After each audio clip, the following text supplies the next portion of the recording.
آج پاکستان 75ویں آزادی کی سالگرہ منا رہا ہے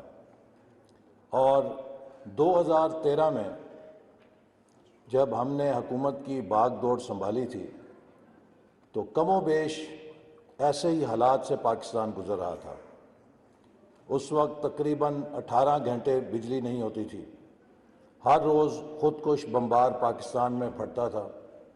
کراچی ہمارا جو دل ہے معیشت کا،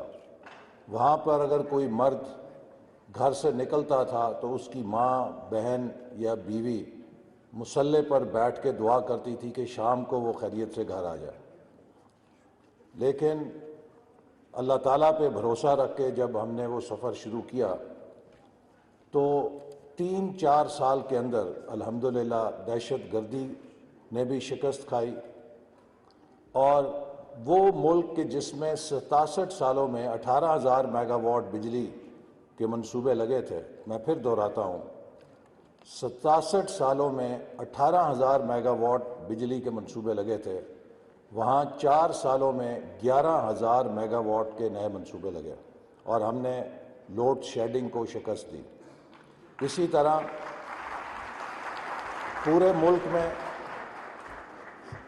سی پیک کے نتیجے میں اربوں ڈالر کی سرمایہ کاری ہوئی، اور وہ ملک جسے 2013 میں دنیا کہتی تھی کہ یہ دہشت گردوں کی ہماجگاہ ہے، 2017-18 میں اسے پوری دنیا کہتی تھی کہ یہ چینی اربوں ڈالر کی سرمایہ کاری کی ہماجگاہ بن گیا ہے۔ اور اس کے نتیجے میں جب میں 2018 تک وزیر تھا پلاننگ کا،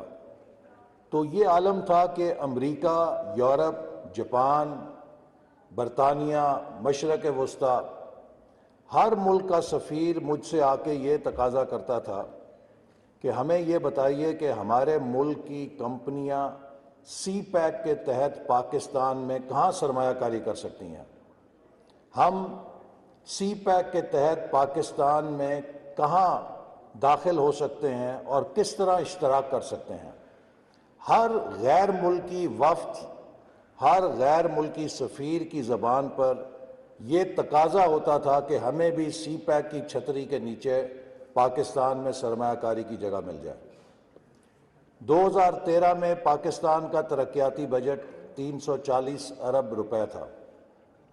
اور 2018 میں جب ہم نے حکومت چھوڑی تو وہ 1,000 ارب تک بڑھ چکا تھا، تقریباً 3% اضافہ ہوا تھا۔ اور یہ 3% اضافہ اس لیے ہوا تھا کہ پاکستان کی ٹیکس کلیکشن جو ہے وہ 2,000 ارب سے بڑھ کے 4,000 ارب ہو چکی تھی۔ لیکن 4 سال کے بعد جب میں واپس اس وزارت میں آیا ہوں تو ترقیاتی بجٹ جو 2018 تک 1,000 ارب تھا، سکڑ کے 550 ارب رہ چکا تھا۔ پاکستان کی 75 سالوں کی تاریخ میں کبھی ایسا نہیں ہوا تھا کہ وزارت خزانہ نے 1 اپریل کو ہماری حکومت میں آنے سے 10 روز قبل یہ اعلامیہ جاری کر دیا تھا کہ وہ مالی سال کی آخری سہ ماہی کے لیے ترقیاتی بجٹ کی مد میں 1 روپیہ جاری کرنے کی پوزیشن میں نہیں ہے۔ جب پاکستان نے ایٹمی دھماکے کیے 1998 میں، تو تب بھی میں ڈپٹی چیئرمین پلاننگ کمیشن تھا اور ترقیاتی بجٹ کی ذمہ داری میرے اوپر تھی، اور مجھے یاد ہے کہ ہم نے الحمدللہ ان بین الاقوامی پابندیوں کا مقابلہ کرتے ہوئے پورا سال ترقیاتی بجٹ کو چلایا تھا۔ لیکن اب جب ہم اپریل میں حکومت میں آئے ہیں تو اپریل، مئی اور جون کے لیے ترقیاتی بجٹ کی مد میں دیر واز زیرو ریلیز۔ یہ گراؤنڈ سچویشن ہے کہ جس کے اندر آج ہم ان حالات کا مقابلہ کر رہے ہیں۔ 2018 میں میری کیفیت یہ ہوتی تھی کہ ہم ہر روز یہ سوچتے تھے کہ کون سا نیا منصوبہ شروع کرنا ہے، اور آج روزانہ ہم اپنا دن یوں شروع کرتے ہیں کہ آج کون سا منصوبہ بند کرنا ہے یا آہستہ کرنا ہے، چونکہ اس کے لیے وسائل کم دستیاب ہیں۔ یہ جو ایک کوالٹیٹیو چینج آئی ہے، میں سمجھتا ہوں کہ اس سے ہمیں ایک سبق سیکھنا ہے۔ پاکستان کی تاریخ میں خاص طور پہ نوجوان یہاں بیٹھے ہیں، ان کے لیے بے حد ضروری ہے کہ اگر یہ پاکستان کی تاریخ سے صحیح نتائج اخذ نہیں کریں گے تو مجھے ڈر ہے اور مجھے خوف ہے کہ ہم اگلے 25 سال بھی ضائع نہ کر دیں۔ 1997 میں ہم نے ویژن 2010 سے سفر شروع کیا۔ جب میں پہلی دفعہ حکومت میں آیا، پاکستان 50ویں سالگرہ کی تقریبات منا رہا تھا، اور یہ خواب تھا کہ ہم 2010 تک پاکستان کو ایک اپر انکم مڈل انکم کنٹری بنا لیں، لیکن اس خواب کو مارشل اللہ نے چکنا چور کر دیا اور 2 سال کے بعد اٹھا کے ویژن 2010 کو کھڑکی سے باہر پھینک دیا۔ اور اس کے بعد ہم ایک امریکہ کی افغانستان کی جنگ میں گھس گئے اور اس کے جو نتائج بھگتنا پڑے، اور آج تک ہم بھگت رہے ہیں۔ ابھی آپ نے بنوں میں بھی دیکھا کیا کچھ ہوا، تو ہم ابھی تک وہ نتائج بھگت رہے ہیں۔ پھر 2013 میں ہم نے ویژن 2025 بنایا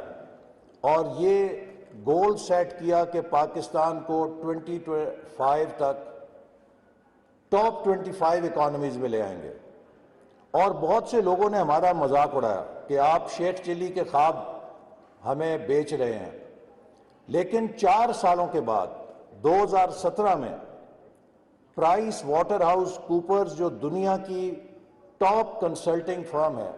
اس نے جب دنیا کی درجہ بندی مستقبل کی جاری کی تو اس میں یہ پروجیکشن کی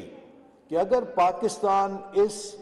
ٹریجیکٹری پہ اور اسی رفتار سے بڑھتا رہا تو 2030 تک یہ ٹاپ 20 اکانومیز میں پہنچ جائے گا۔ یہ ہمارے اس گول کی ویلیڈیشن تھی کہ by 2025 we will be in the top 25 economies, because they were projecting us to be in the top 20 by 2030, which meant کہ by 2030 Pakistan would have gone or entered G20 club۔ 21ویں صدی ایک معاشی صدی ہے۔ اس میں آج دنیا ایک دوسرے کے ساتھ معیشت کے اوپر مقابلہ کر رہی ہے۔ آج پولیٹیکل سسٹمز کا مقابلہ نہیں ہے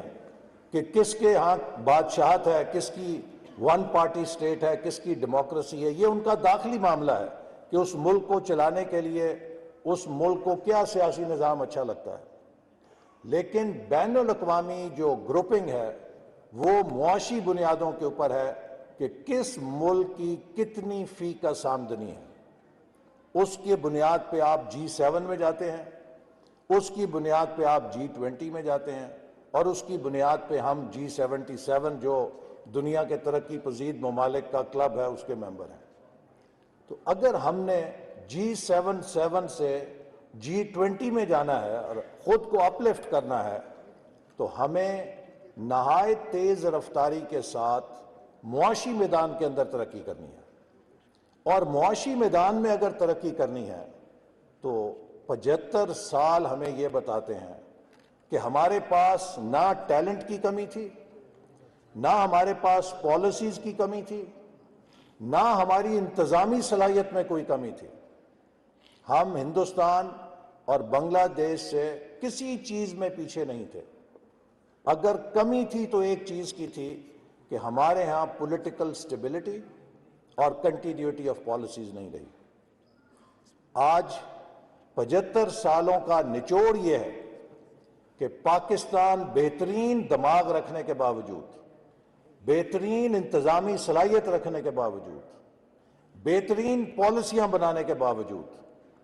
اس لیے اپنی منزل سے پیچھے رہ گیا کہ ہمیں استحکام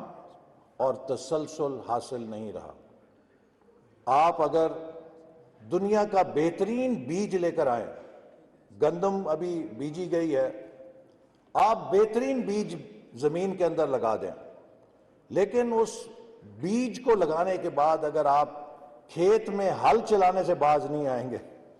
تو وہ بیج کچھ نہیں بگاڑ سکے گا، وہ بیج بیج ہی رہے گا۔ بیج کو پھل بننے کے لیے آپ کو کھیت میں امن اور استحکام دینا ہوگا تاکہ وہ بیج اپنی جڑیں نکالے، وہ بیج ایک پودا بنے،